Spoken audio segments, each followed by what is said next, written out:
দৰঙৰ শিলবৰী গাঁও পঞ্চায়তৰ পৰা অন্তৰ্ধান হোৱা 1,21 লাখ টকা কেলেংকাৰী সন্দৰ্ভত দলগাঁও সমষ্টিৰ বিধায়কৰ বিস্ফোৰক মন্তব্য।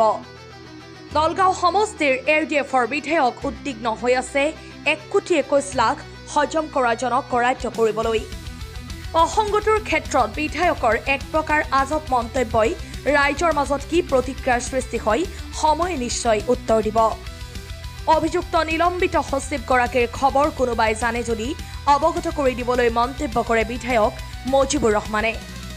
শিলবৰী গাঁও পঞ্চায়তৰ বিত্তীয় কেলেংকাৰী প্ৰসংগত কৰিলে আন কেইবাটাও বিস্ফোৰক মন্তব্য।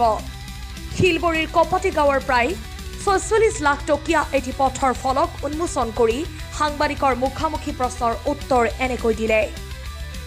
বিধায়কৰ এনে মন্তব্য আচলতে কিমান যুক্তিসংগত বুলি আপুনি ভাবে?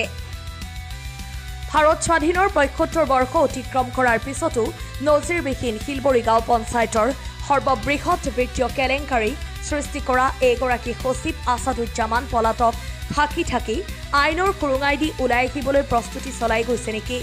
সেয়া সন্দেহৰ আৱদ্ধত সোমাই গৈছে বুলি অনুমান কৰিব পাৰি।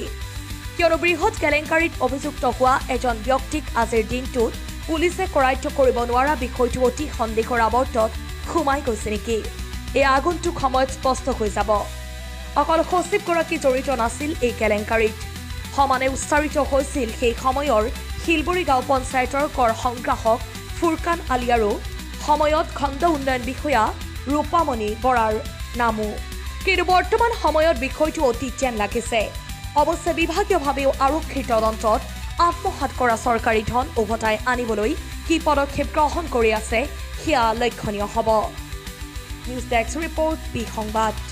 1,21 লাখ সম্পৰ্কে কি ক'ব? কোনটো শিলবৰী গাঁও এইটোতো আপোনাৰ তদন্ত হৈ আছে। আপোনাৰ অলৰেডি মানে এইটো প্ৰশাসনে ডিচি কোৱা হৈছে, আপোনাৰ ভিডিঅ' কোৱা হৈছে, চিঅ' তদন্ত কৰি আছে।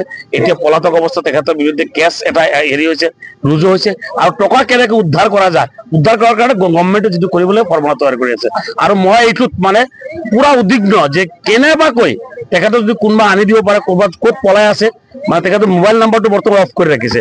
বেলেগ নাম্বাৰ যদি ইউজ কৰি আছে, যদি কাৰোবাৰ লগত যোগাযোগত আছে, আপোনালোক যোগাযোগ কৰাই দিয়ক, আমি কিন্তু তাক পুলিচে দি উঠাই আনিম 100%। আইনে ক'ৰবাত গাফিলতি কৰিছে নেকি? আইনে মানে কি, মানুহজন যিহেতু পলাতক হৈ আছে, এক্সকণ্ডাৰ হৈ আছে, তেখেতক ধৰিবৰ কাৰণে, সেই ছেক্ৰেটাৰীজনক ধৰিবৰ কাৰণে পুলিচ লাগি আছে। ইভেন আমিও ৰাইজো লগাই ৰাখিছো যে ক'ত আছে খবৰ দিয়ক, তাক ধৰি আনিম। 1,21 লাখ আচলতে উভতি আহিব বুলি ভাবেনে আপুনি?